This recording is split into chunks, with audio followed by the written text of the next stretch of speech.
Morning everyone. नमस्कार सबैजनालाई। मेरो नाम हो निर्मल धामी। म चाहिँ नेपालदेखि बिलङ गर्छु। अहिले चाहिँ म नेपालमै छु है। म चाहिँ लगभग 2 दिन भइसक्यो बेङ्गलोरबाट पुगेको। अनि आज चाहिँ बिहान उठेर दाउरा काट्नलाई जाँदैछु। हजुरबा चाहिँ अलरेडी पुग्नु भयो होइन दाउरा काट्ने ठाउँ। म पनि जाँदैछु। गाउँमा चाहिँ हरियाली भइसक्यो कि लास्ट रमाइलो छ होइन। के भन्छ नि चाहिँ गाउँ लगाएको छ हाम्रो गाउँ घरतिर। बब्बाल बनाएको थिएँ फेरि लास्ट चिसो छ फेरि गाउँमा त। सहनै नसकिने ज्याकेट नगाइदियो त। मोटो ज्याकेट गाड्नु पर्यो। त्यसरी बाहिर हिँड्नु पर्यो कि हाम्रो चाहिँ बाख्राहरू चरिरहेछन् माथि। हजुरबा नि दाउरा काटिरहेछन् कि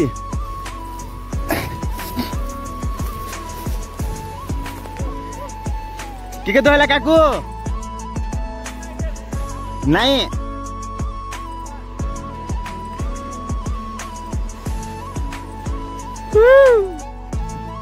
त्यहाँ मेरो हजुरबा चाहिँ दाउरा खेल्दैछन् कि।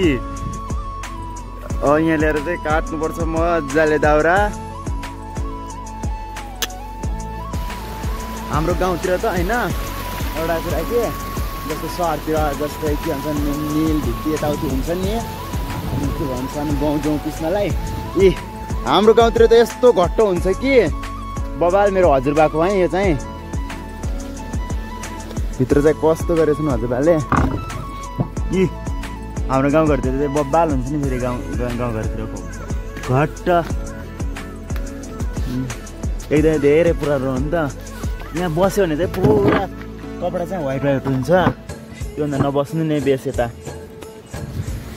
मेरो हजुरबाको धेरै पुरानो याद हो कि यो मेरो हजुरबाको घट्ट होइन। अनि ऊ त्यो छ मेरो सानो हजुरबाको घट्ट जो चाहिँ त्यो नि धेरै पुरानो हो कि एकदमै पुरानो।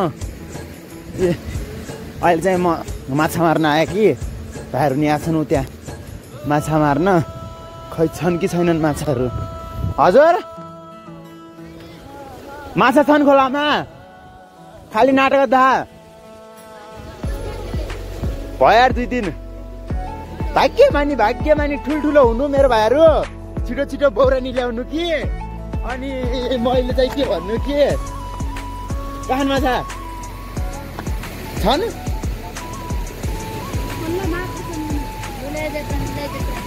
साँच्ची कति मारे भाइ।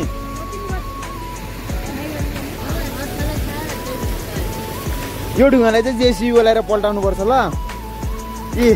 माछाको खेलाडीहरू हेर त माछालाई मुख पनि नधोए जस्तो छ नि कि यिनीहरूले।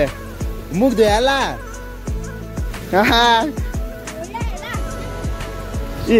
हातमा गुलियाली बोकेर केटाहरू चाहिँ चरा खेद्न जस्तो छ आए जस्तो छ न। लाइज माथि जाउँ त माछा चलाइ। अहिले आउनु लागि यहाँ अहिले मैले पहिला माथि जाउँ आइज। औडिया फेरि गाउँघरतिर त लाली गुराँस फुलिसक्यो भाइ। हाम्रो देशको चिनो राष्ट्रिय लाली गुराँस राष्ट्रिय फुल।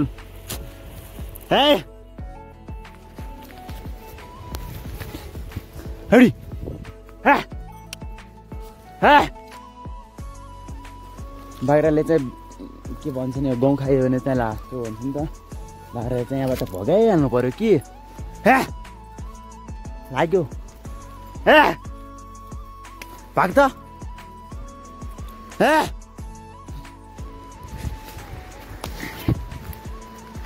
त्यही त नि गाउँघरतिर यस्तै बाख्रा चरायो घाँस काट्यो दाउरा गऱ्यो। अब केही महिनामा चाहिँ म बेङ्गलोर निक्लिन्छु। सानो भाइहरू नि माछा मार्न आएछन् जस्तो रहेछ। एकछिनमा जानुपर्छ। सानो भाइहरू नि दाउरा अरे के भन्छन् माछा मार्न आएछन्। अहिले आयो ल अहिले आउँछु रोक। बल्छी लिएर आयो है। माछालाई गुलियाले हाने भने मार्छु नि त्यहाँ आएर। अहिले आउँछु ल। अहिले म बाख्रालाई भगाएर आउँछु ल। काटा काटा मजाले यस्तो बब्बालले काटा कि हाएर न ओ त्यो चाहिँ हजुरबाले काट्नु रहेछ न यता चाहिँ हाम्रो के भन्छन् कटेल गाउँका मान्छेले काट्दैछन् है बबालसँग एकैछिनमा चाहिँ मेरो भाइले आउँछ आरी सारी ल्याइसक्यो कि दाउरा काट्नुलाई चट्टरा दाउरा काटिन्छ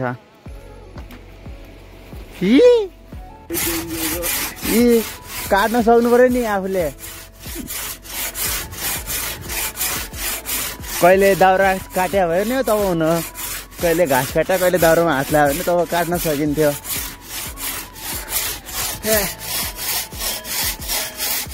गाउँघरमा त यही हो माया दाउरा काट्नुपर्छ घाँस काट्नुपर्छ भन्नु अरे त यहाँ हेर त